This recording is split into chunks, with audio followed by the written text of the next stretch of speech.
Hello everybody, how are you? I hope everybody is feeling nice in this very nice place. Levi looking at us with a so serious way. So I would like you to relax for having this session. We are here to talk about, the title is Writing Macau Cuisine, From Recipes to Research and Fiction. I don't know what to tell you about that. I'm not a writer of recipes, I'm not a researcher of gastronomy, and I'm not a fiction writer, okay? I'm civil construction labor, so I'm already protected, but I'm just joking, I'm an artist too. Everybody here wants you to relax, and I will not introduce one by one because you have this CV, the resume in your program. Let me just wonder, I was thinking about that when Ricardo gave me the book. I was reading a little, but not enough to have any opinion that it's minimally honest. I cannot have time enough for that. But regarding Graça, don't be stressed, Graça. You are very stressed, take it easy. Regarding Graça and Annabel, I know them for a long time, and they give me the pleasure to be their friends. So we will play at home. Why gastronomy is so important in our life, cuisine, culinary, you call it whatever, saying that this is one of the characteristics that make the distinction between us and animal. It ironically consider irrational animals. I don't think it is enough. But it's amazing to think that important moments in mankind march in this blue planet called Earth is always linked with eating, right? From even the very beginning, whether we are believer or not, the idea of Eden and Eve eating something, it's an apple, but whatever it can be, to have the knowledge was an act of eating, symbolically eating an apple.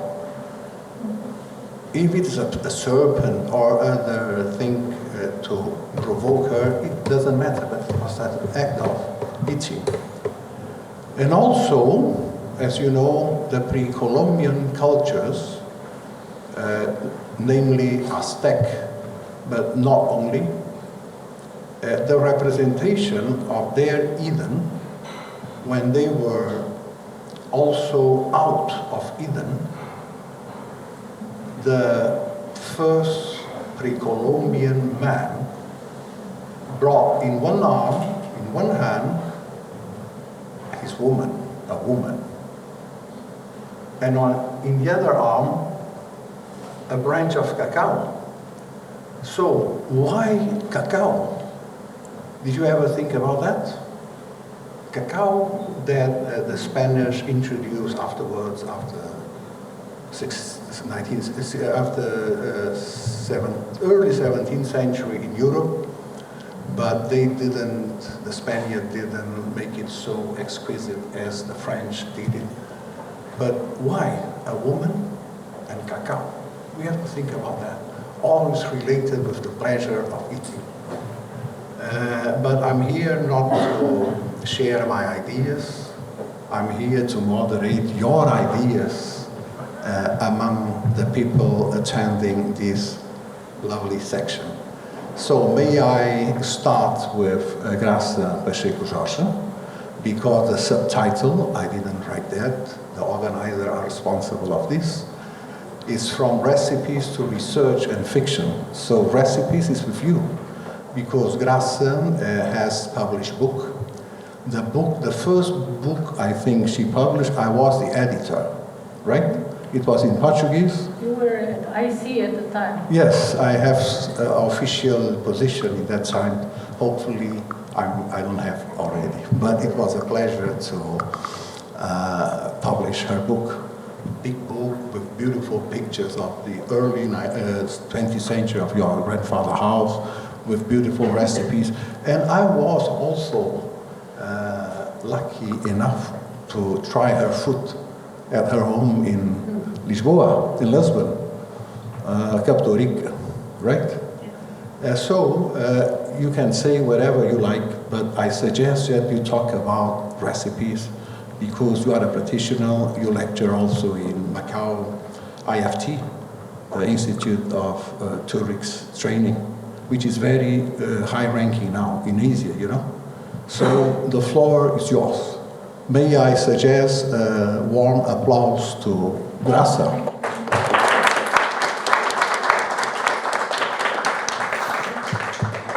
I don't know if I should talk in English or in Portuguese. English. Ricardo Otto. Okay, I will speak in English. So, good afternoon to everybody. I'm very happy to be here, and I thank the institution. I don't know. No, like that, yeah. I'm not used to the microphone. I prefer to talk without a microphone. But maybe it's better for you to hear. Festival, I thank the festival, and especially Ricardo, that made it possible for me to return to my origins. And yes, I'd like to speak about the recipes. I see so many friendly faces here from friends and family, because you are family to me. I don't forget the Macau is always in my heart. And I share the recipes because I think it's so important to maintain the heritage of our isn't it? I remember Dona Aida, she was so wonderful. I learned so much with her. And I want to share forever. As long as I live, I will share my recipes with everybody.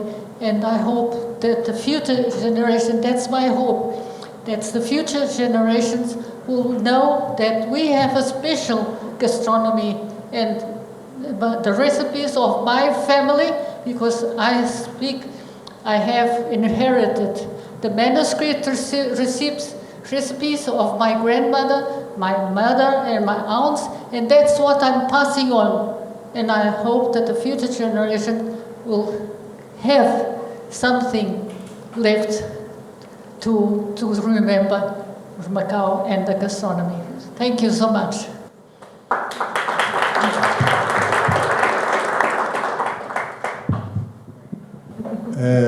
Okay, thank you, Graça. Graça, make it short, but we will come back to her in a while. Now we have Annabel Jackson. She will talk about the second question, which is research. She has an academic career. She has a PhD, and I knew her, I don't know, in maybe 1995, so a long time ago, but she's still young, not me. But the floor is yours as well. Thank you so much. Thank you for that quick introduction. And of course, I can see many familiar faces in the audience. I've been writing about Macau since the early 90s, so I'm not that young, God. And there's at least one or two people in this room who have helped me enormously on my journey. And I do believe that in 1994, when I published Macau on a Plate, it was really about Macau gastronomy, but let's say Cantonese and Portuguese and Macanese. And it seems that was possibly the first time that Macanese cuisine had been privileged, at least in the English language. And so my journey began. And then I also wrote a cookbook, which I don't actually, I'm a cook, I'm not a chef, I don't even really write recipes. But I've became quite established, obviously, in writing about Macau. In 2016, I was approached by the Institute of European Studies here in Macau to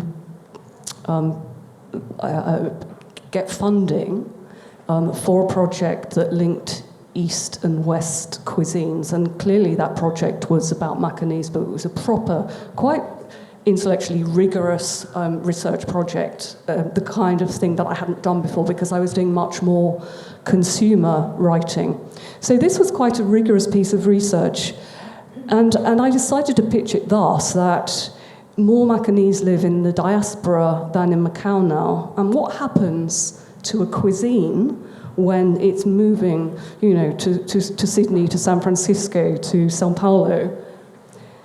And through the rather sophisticated Casa movement, which I'm sure we all know about, I was actually able to do a proper survey monkey and reach, we're not quite sure how many people, but thousands of Macanese in the diaspora. And the response rate was actually at about 16%, which we, again, rigorous in terms of academia, that would be deemed quite good. So we really knew that we had a very good piece of research that I could lean into. And a lot of it was just pie charts, but so, you know, is Macanese cuisine important to you? Strongly agree, strongly disagree. This kind of survey. But then I left some points open at the end. If you would like to make some further comments or even actually email me personally, please feel free. So I had a very good piece of research that wasn't actually published, but was an academic paper, but then became this book, which is also on the screen. But out of that research, I just thought, well, I'm not done here, because there were so many extraordinary things that came up in people's comments from the diaspora. Some of those critically was exactly about the recipe. This denial of the need for a recipe. And no, I don't have recipes, and I don't like recipes. And if I've forgotten how to make something, I call up Auntie someone. So I was really curious why, even in the diaspora, after all these years, do Macanese still say no to the recipe?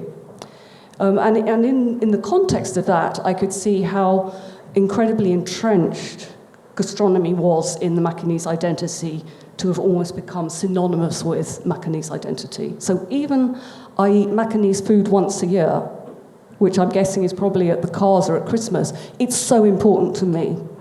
So I'm sort of thinking about that. And the second thing that really came out of that research is classifications and definitions of Macanese food. And some people would say, well, it's just like another Southeast Asian cuisine. Or some might say, well, it's very close to Cantonese. Or some would say, well, it's just like Portuguese with a twist. And I thought, how come in this Macanese survey, no one's even agreeing about what it is? So I went on one journey, which was to just look at what is a recipe, really? And then the second main tranche was to try and actually classify what is Macanese food. And a lot of that research actually came through linguistics and the names of dishes. And I'd never really taken that seriously before. So even the names of dishes, of course, some names are literally Portuguese, although something in the taché with nothing to do. The pot is Portuguese, taché, but nothing in it is Portuguese. We have minchi from Hong Kong. We have porco balachel tamariño, which is full of patois, full of Malay terms.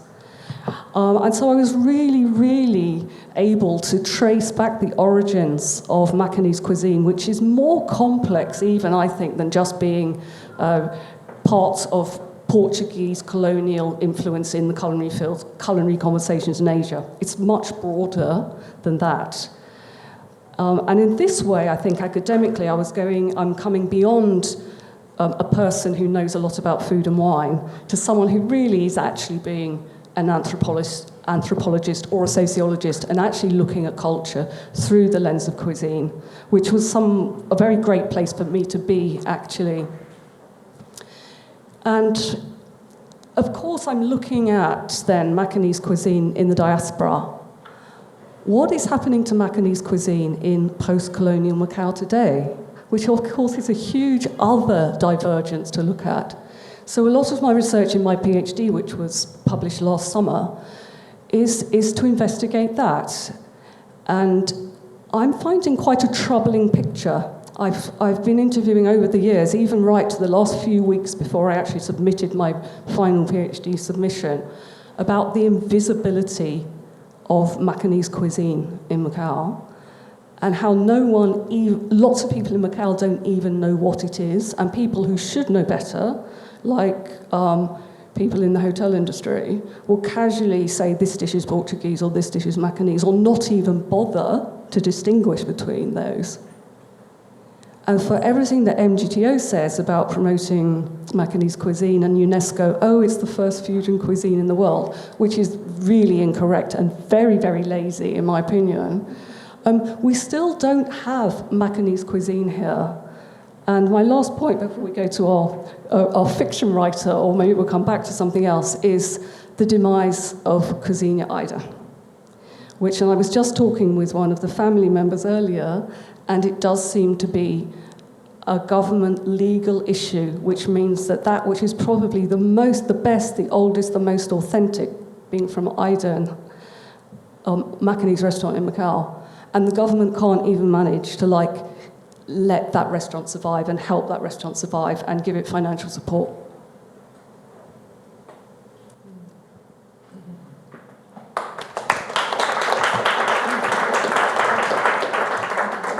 Thank you, Annabel. This is just a start. Afterwards, you will continue. Very good. So now I have to introduce somebody, I don't know. I just met him a few minutes ago. And as I told you, I didn't have time enough to read, but some pages I did, I understood he considered Ade dos Santos Ferreira, the local patois poet. He was my good friend. He was my grandfather, good friend. When I knew him, I was 6-7 years old. And he is a fantastic author who has written in patois and Portuguese as well about our gastronomy. And you quote him in chapter 12. You talk about café Camões, African chicken. I don't know if it is 100% Macanese genuine, but it is by adoption as a Macanese dish. I know you were born in Hong Kong, so we are very close. I was born in Macau too. But I grew up here, not in British Columbia, and I studied in Europe. But there are a lot of authors. I know very little about that. But there's a Portuguese author who lived for a short time in Macau. You remember Antonio Manuel Go to Vienna? Go to Vienna has written extensively about Portuguese cuisine.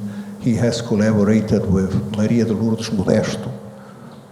She is considered as the Pope of the Portuguese recent cuisine. Reader Digest, I think, published his big book in 1976-77 in Lisbon. And he has also written about Macau cuisine. Antonio Manuel Go to Vienna. Maybe you can check it in the Google, Uncle Google. And Haruki, the Japanese Murakami, he is considered one of the best chefs. I don't know well, he's very good, but the description is interesting and strong. And of course, Italo Calvino. I am an architect, so I have a special interest in Italo Calvino. He has also wrote about kitchens, and of course Marcel Proust in a philosophical and not only philosophical, only the pleasure of life point of view about gastronomy. So I just cite this guy twice because I don't know more about Barrie Sherwood. So this is my excuse, my shield to defend myself, sorry. So we have in the Google, through the Penguin Random House, they classify your book as fiction, thriller, and suspense. This is not my classification. It's not mine either. Okay, yes. It is the publisher or the online promoter. But I'm very, very curious about these two mechanisms. The mechanism pro wrestler for wrestling, like a gladiator, a modern gladiator, cookbook. So the floor is yours. Okay. Thank you, Carlos. Is this working? Is it? Yeah? Okay, it is working. Thank you very much. And thank you to Ricardo for the invitation. It's lovely to be here. And to Luca as well, who used to be a student where I now teach in Singapore. I feel like a bit of an imposter here because the level of research that and familiarity with Macau that went into the creation of this is very shallow compared to the people sitting next to me. I have a great deal to learn from both of you, I'm sure. And I really look forward to reading your books. I did grow up in Hong Kong, and we used to come to Macau on holidays and stay out at the Posada de Coloane, which I hope is still there. Back in the day when the Lisboa was the tallest building in town. So I've been back a few times since, and I think having studied a bit about Macau, I've recognized this feeling that I have for Macau as saudade. I didn't have a word for it before. I mean, nostalgia, but I think I had a bit of a feeling of saudade from Macau, and it drew me back, even more than Hong Kong did. This book came about because there is a bit of a thrillerish aspect to it, and we happened to be here, my family, visiting, and I just saw what Macau had turned into. I hadn't seen it with, the massive gap between Taipa and Coloane filled in, and so to see the changes that had been wrought here, I just thought this is an interesting place for a thriller. But the more that I started to study Macanese culture and cuisine and patois, the language, the less important the thriller aspects became, and the more important the ethnographical parts of it became. And so the recipes are kind of a structure for this novel, which is about a pro wrestler who can't... So a professional wrestler. Yes, like Lucha Loco, with the mask and everything. But he can't make it big in Macau, so he moves to California, and he becomes Northern California Lucha Loco champion one year. And he's quite happy there, but when his parents pass away, he comes back to Macau to take over the family restaurant. And that's where it goes from there, and he starts to create this cookbook. So he's between two worlds. What more can I say? I find the narratives, simple narratives like recipes, interesting when it comes to creating fiction. There's not much creativity when it comes to following a recipe.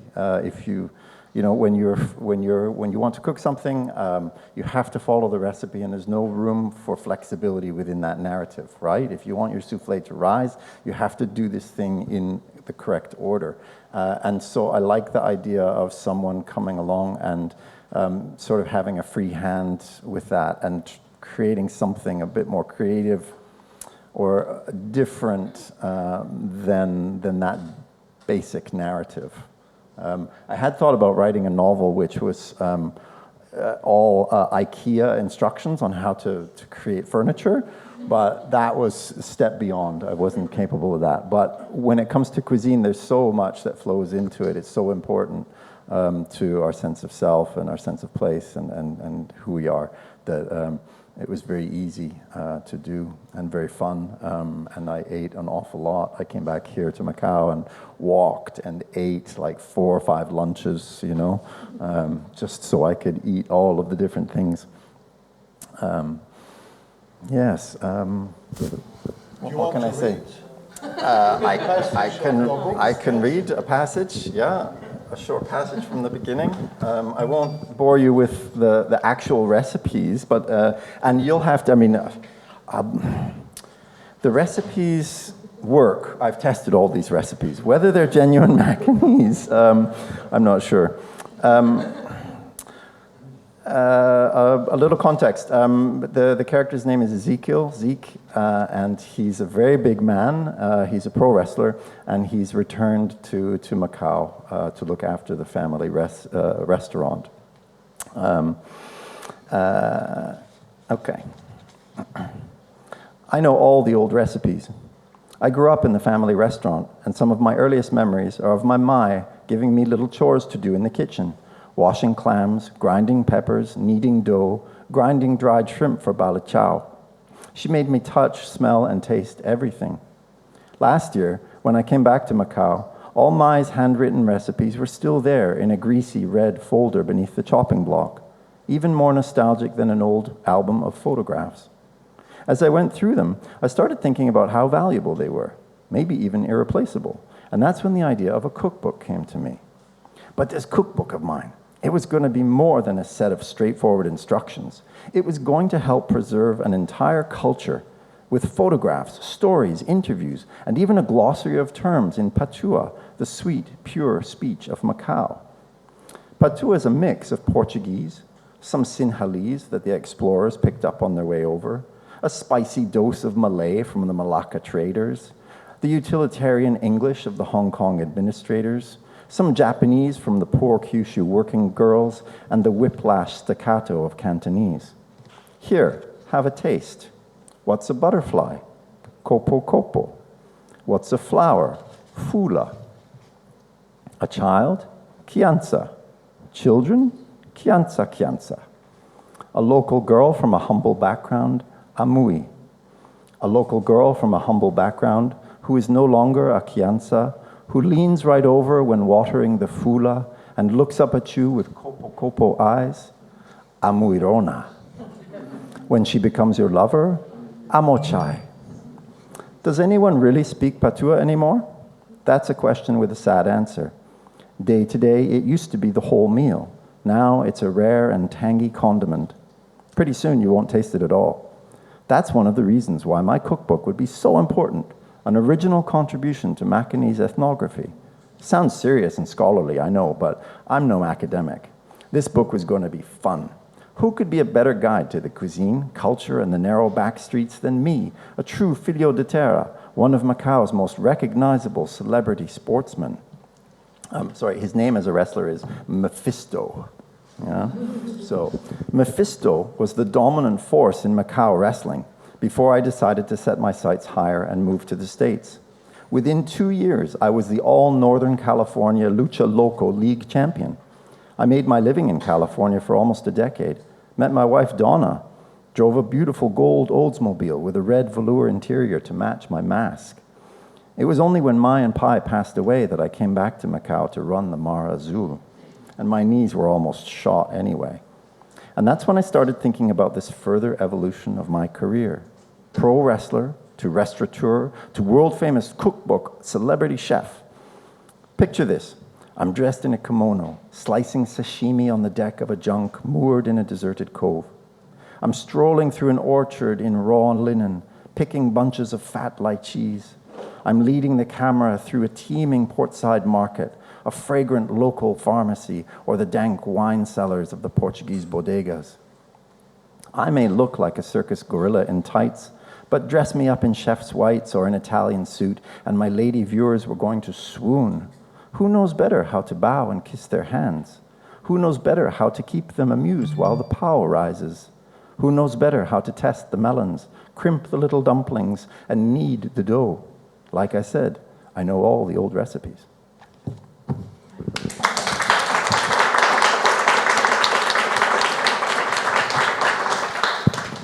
Thank you, Barrie. You touch me. And I'm start feeling, how can I say, starving.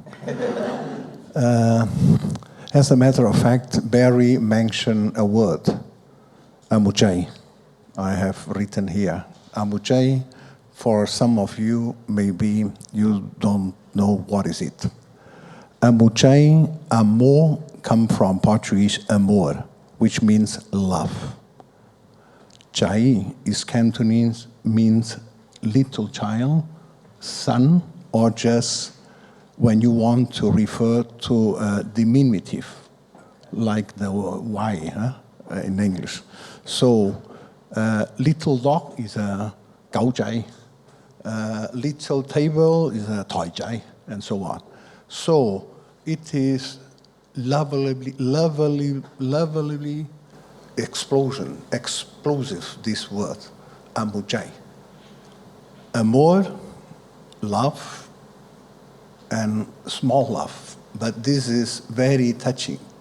It is, you call your loved one, your girlfriend, your wife, your whatever, whoever, it is amujay. A little baby is amujay. So this word, and also chupa ovo, it's another magical word, but I'm not going to explain because it has nothing to do with this.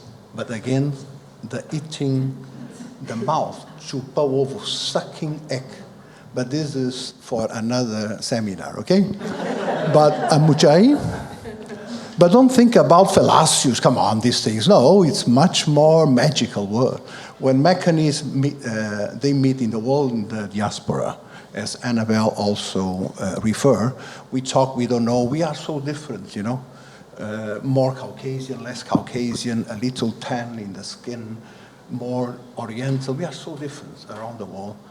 We talk in English or French or Portuguese, and then we realize, something. And the key will come, chupa ovo. So we know chupa ovo, our origin. Macau is the center of the diaspora of the Macanese. Where the Macanese are, the little, how can I say, the beginning of everything was here. But why I consider amujay important? Because amujay, like our food, is also a mixture of several realities.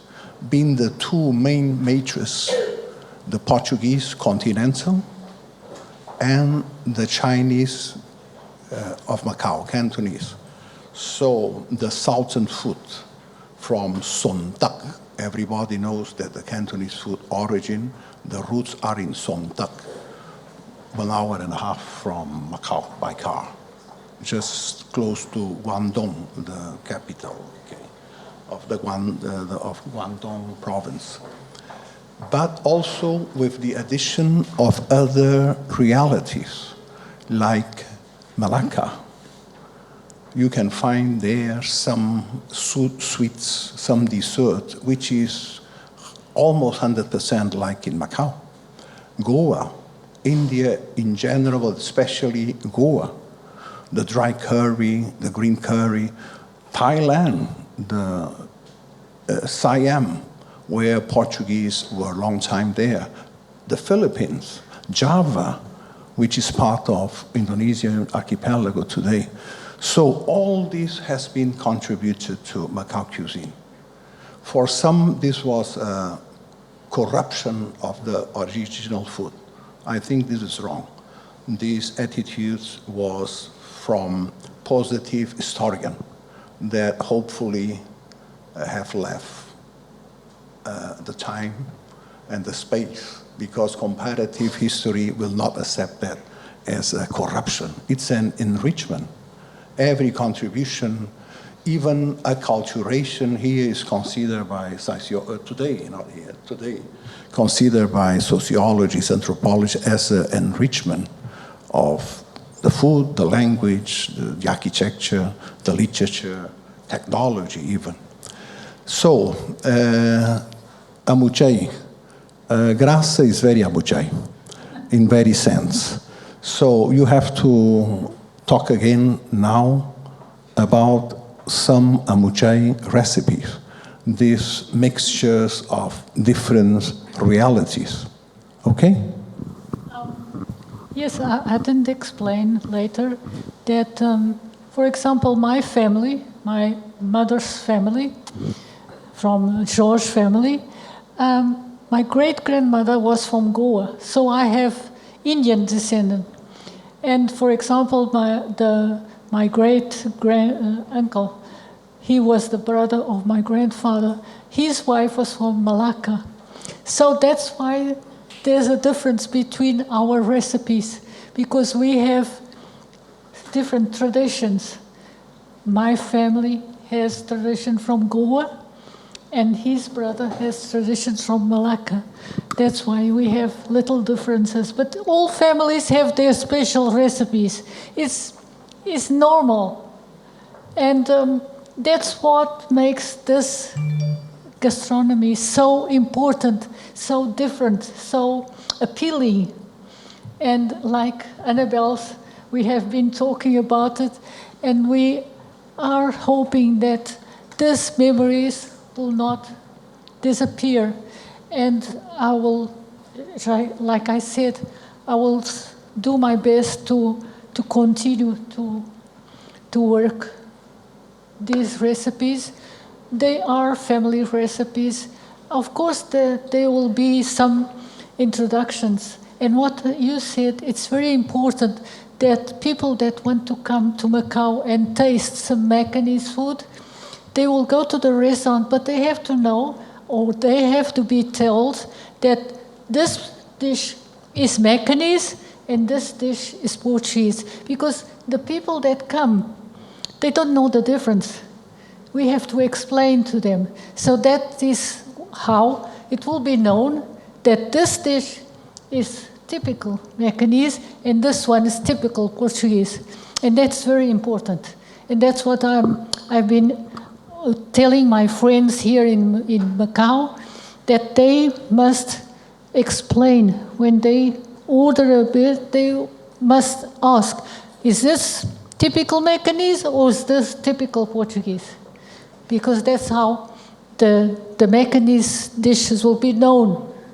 And, you know, they pass from one to another. And I'm very proud of my heritage, and I do hope that this will never be lost. Thank you.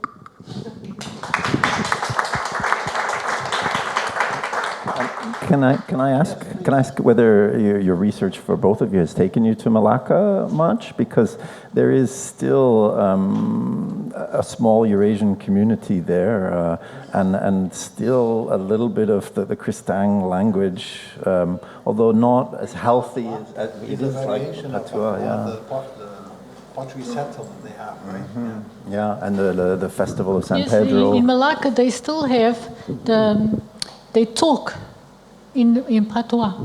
And of course we now have a group here in Macau that is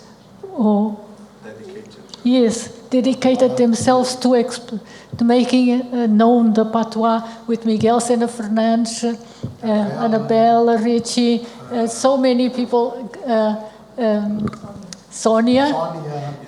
You know, and it's nice to know that every year there are new persons joining the group and learning how to speak Patois, because that's another point important of our heritage, is the Patois. And if they don't continue to make this, it will be lost. For example, in Lisbon, we have some conferences about the Patois, but not enough. Not enough, because in Portugal, people don't know what's happening here. And that's a flaw. I think it should be more spoken about. the traditions of the Macanese. Annabel, yes, I was just asking you to I would really continue. like to add to that, because indeed I got another tranche of funding and actually just literally went to Malacca for a week and caught up with the Cristang community. And I went to one of in the new so-called Portuguese square in Malacca and had this quite bizarre dinner, which nothing was really recognizable as anything. So I thought, okay, so that's what we're going to call neo-Cristang. But then I met a cook chef of Cristang origin who'd written the Cristang cookbook. And I was so struck looking at that cookbook that these are like cookie cutter Macanese dishes, except they have the rempah, the spice. And there's a devil curry, exactly the same as the Macanese one, just a bit more spicy. And there are so many dishes like that, also pork cooked with tamarind and so on. And so that just made me think. So when the Portuguese came to Macau, they probably were bringing actually Cristang wives and servants with them as well, correct? So the Cristang and Macanese are so tightly bound up, absolutely, to be almost in... And we know the patois is so similar between those two. So I think, that's a really important thing that I would really like to do more research on. And also based on that, we can only assume that Cristang was also heavily influenced by the Peranakan Nyonya Baba cooking, which we also haven't really put into the mix before, but that must have absolutely been influencing Cristang cooking as well as the Portuguese influence. So we need to mix that in also. There's a lot of confusion in Singapore between these. I mean, not with people who know, but people who will go and say, we're going to have a Eurasian meal, and then go to a Peranakan restaurant. And it's not the same. It's something very different. And several of you talk about, about Malacca. It's amazing, even the Cristang, they call still the Babai, right? Babai culture, in English is translated as Strait of Malacca culture, which is a mixture of local autochthonous culture with Southern Chinese. Southern from Guangdong to Fujian. And they still call the ladies nyonyas. In patois, we call the ladies nyonyas, nyonyons, and men nyons, right? They still use today. Being Chinese, the architecture is what's called Ling Nam Pai, the Southern traditional Chinese architecture, which is quite similar to Qing Dynasty, but with some tropical approach from the point of view of climate and also decorations. And the food, it's mainly Chinese, but with some introduction, sorry, thank you, Bruno, with introduction of some elements that are alien to Chinese, as we know. I want to add one more thing also. Cristang, when people say that the Portuguese language was spoken in Far East, it is wrong to consider that it was the continental European Portuguese. Everybody knows that in 15th, 17th century, it was still having a transition from Spanish Castellano to real modern Portuguese. Castellano was used in the Iberia Peninsula. And when they come, Portuguese were pioneering to come to the Far East, from Sri Lanka up to Tanegashima in South Japan, the island of the gun, right? What was spoken in those times was an adaptation of the Portuguese, which was not pure European Portuguese that we know today. And because Portuguese were Christian Catholic, Cristang, so the word Cristang is still used in some parts of South Asia.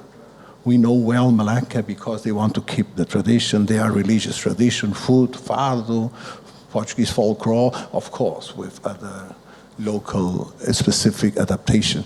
But you find also in Java some parts and other places in South Asia. So, cristão in Macau we call it patois, but Miguel, esqueci do seu nome.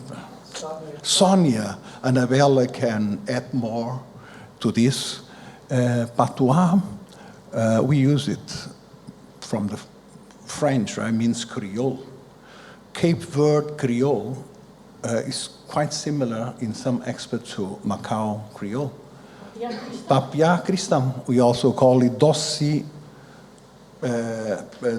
língua de Macau. It is more than a Creole because you have a grammar, simplified, but you have a grammar, you have a linguistic structure to patois, you know. So this is amazing again to relate it with food. But as I promised to Ricardo Pinto, and as I inform you, I have to go. I'm already 3 minutes late, so sorry. I'm learning so much and enjoying you three again. And of course, I would have more opportunity to know you better, but unfortunately I have to go. But so that to excuse me, I have to say that Ricardo, congratulations once again. A very good festival, literature festival, must go on non-stop. Next year you count on me. I cannot join you, okay, in the dinner, and if you excuse me, I will leave. But I don't want to interrupt. So which one you select to go on? Which one? Barrie, Annabel, or Graça? They are so polite. Okay, so you as a gentleman, you have to take the burden. So from now on, Barrie, you are the moderator, okay? All right. Thank you very much. See you next time. Thank you, Carlos. Obrigado. I have been moderator before. Are there any questions from people in the audience? There are several guys that know patois. See you. Bye-bye.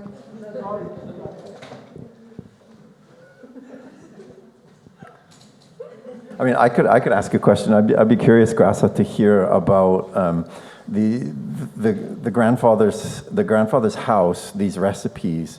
In what form were they? Like, where did you find them? Were some of them just? Were they all written down? Were you the first person to write down some of these? Well, my grandfather unfortunately left Macau after the war. He went back to Portugal, and he didn't live long. He missed Macau so much because his whole life was here. And in the 60s, the house disappeared. It was in Penha. It was a big house. You know some of the pictures I sent you.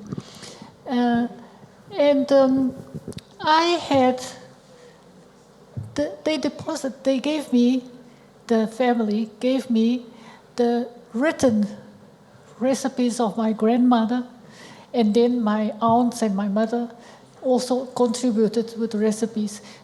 But the important ones were my grandmother's, because they were all the recipes that she inherited from her mother, Goan mother. And the recipes were old, and the measures were still in cuts and sapecas and the old measures. So I had to try them all and make them with the modern measures. And it was an experience, I can tell you, but it was also a feast for my family, because they had to try all the dishes I made.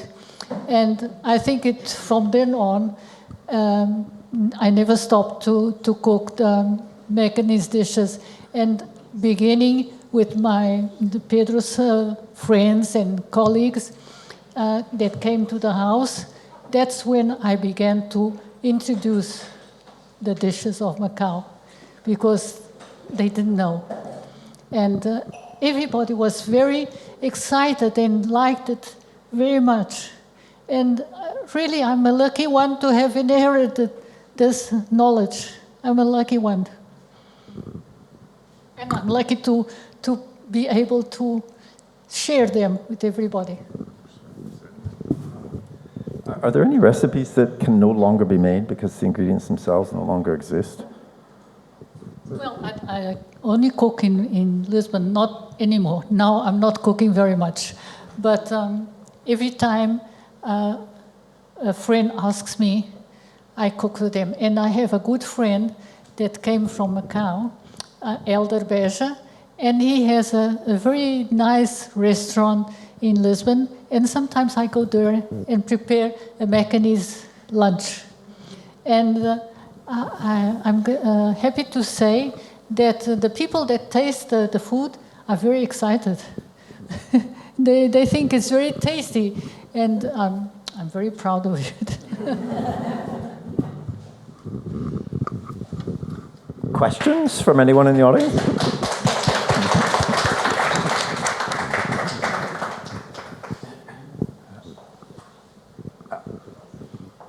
There's a hand gone up.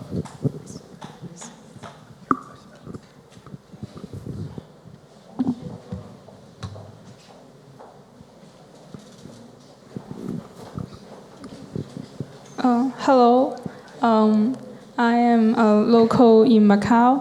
I want to ask, do you have any special food that you would like to recommend to locals?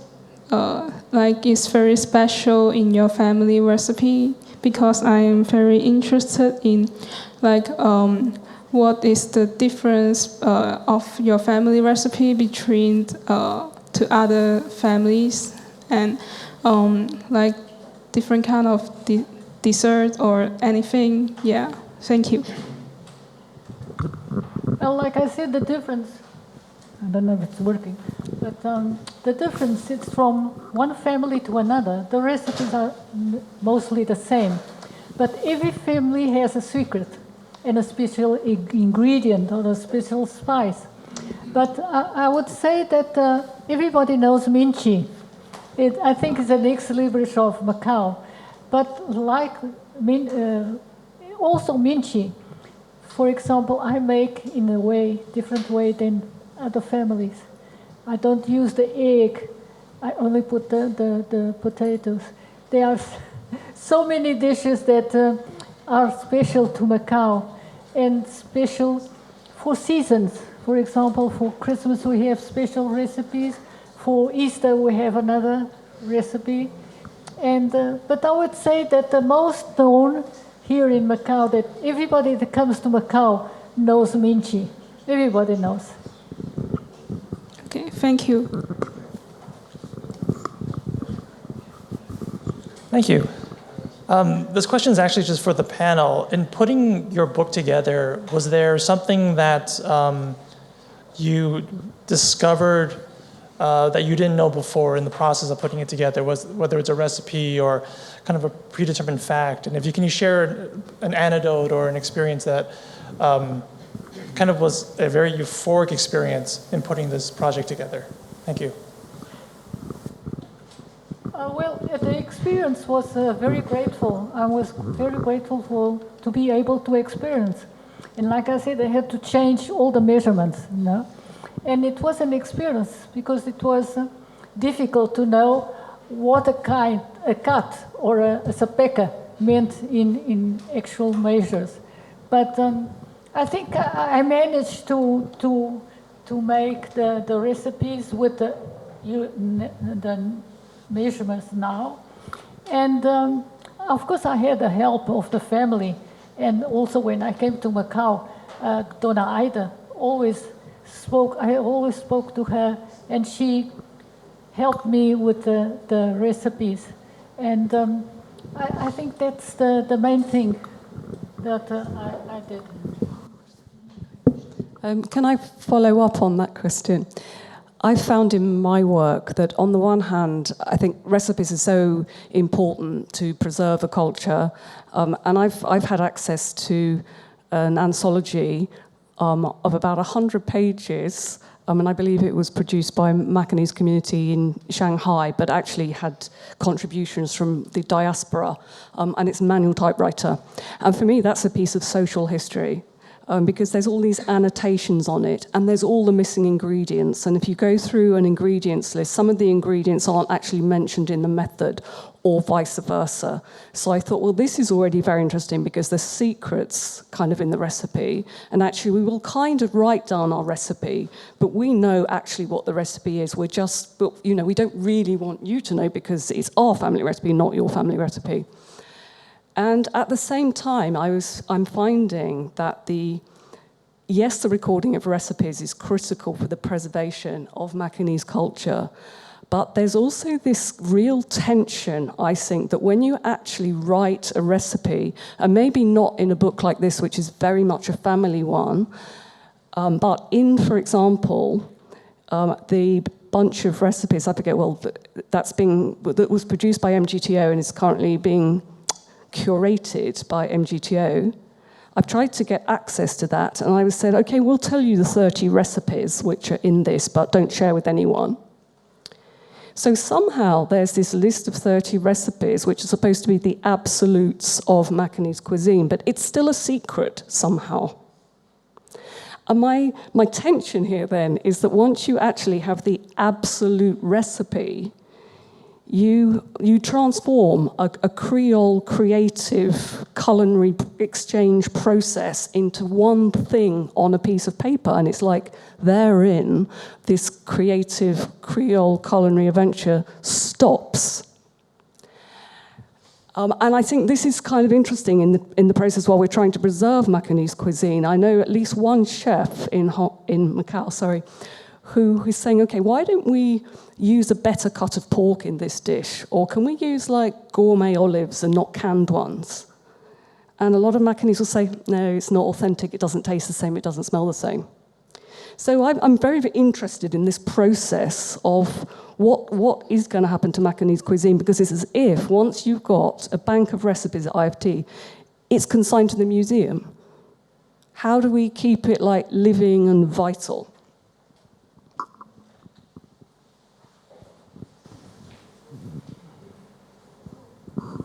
Any more questions? Oh, I didn't answer them. I didn't take it. I guess where has the writing of this book brought me here now? This is the crucible, I suppose, for me, because I'm an imposter, and my experience with Macau is shallow. I haven't had the time. I certainly don't speak Cantonese, although I did grow up hearing it, or Portuguese. And I guess it's in encountering a real Macanese readership that I learn whether I've done a good enough job or not. The jury's out.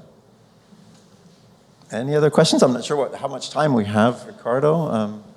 Maybe 10 minutes more. Okay. My name is Vicente. I'm from, my parents are from Goa. And when Graça Pacheco Graça Pacheco Jorge said that she have influence from her history background from Goa. And in these 20 years, I've been going to Goa. And Goa is divided by a lot of districts. And I found out the evolution of gastronomy by the Goan people. And the huge dynamic difference between the whole India and Goa is very tremendous, fabulous, because the Indians are coming a lot to Goa to taste Goan food. And Goan food and Macanese food is like a connection. It's like a human, a heart and the lungs are connected, cannot be disconnected, first point. And second point, modernization, processed food, ingredients is the basic, we can say, hazards to the food itself. It means people used to cook with the grind, stone, and utensils to fabricate, and produce the food ingredients, either Macanese food or the Goan food. And I found out that nowadays we go to supermarket, we go to shopping mall and get ingredients. But when you produce the food, the taste, the smell is completely different. It's like an Arga food, or you got the wood smell from Middle East. Same. A lot of perfumes processed and also created invention for the perfume that smell. If you want the roasted chicken, you have a smell with some powders, you have the roasted chicken. But I found that comparing Macanese food, Indonesian food, Malaccan food, because I've been there, especially in Malaysia and Indonesia, there's a Flores, which Portuguese been there, and Tugu, a small community that produce also languages and music and food in those times. Tugu is still protected, which the Portuguese embassy get involved not only there. But coming back, the Goan food really kick off. Because Goan community is around the world, UK, Canada, and States, and they are very bond with music, literature, and food. Food is an amazing ingredient. So when I got her book 2 years ago, I was surprised how it was well done, bland, and I told my relatives, 80 or 70 years old, you know Macanese foods is really good. They knew, yes, of course. Because great-grandfathers used to go to Macau and come back, and they really have a connection between Goa and Macau. So I was not born at that time. I was born in the 60s. So they're talking about 50s and 40s. And I said, wow, my God, the kitchen, the smell, the grain, and the stone have that food. That's why people nowadays have Michelin star 1, 2, 3, 4. Congratulations, great. But the genuine food, now we say grandmother's food. Grandmother's other Macanese or Goan food is really one bang shot. It's very unique, which the royalties, they like. Even in UK royalty, I remember, even in Bangkok, they used to produce some genuine food from the ancientry, very old. And I'm very happy really to speak to Annabel Jackson now and Graça and Barrie. At least give you some input. That's something is going on beyond Macau, also in Goa also. I was surprised. And I really hope if you have time, come to Goa and see it. It's really a blend for Indian community to go there and test Goan food. Because Goan food is completely different from Indian food, really. Thank you. Maybe you mentioned the Goa, because it's true. And in the 60s, you were born in the 60s. When I came to Portugal in the 60s, it was very hard to find the right ingredients to make I always forget. It was very difficult to find the right ingredients because in the 60s there were no Chinese supermarkets or shops in Lisboa. So we had to invent. Say, even the rice was difficult to get good rice in Portugal. So we had an uncle here, the Alberto Jorge, and he used to send us a package of ingredients and rice. So it was a feast when the package arrived because he had good rice, we had all the ingredients, we had ginger. And when I went recently to Goa, and I have a good friend from Goa, and he used to come to my workshops of Macanese food, and I went to Goan workshops.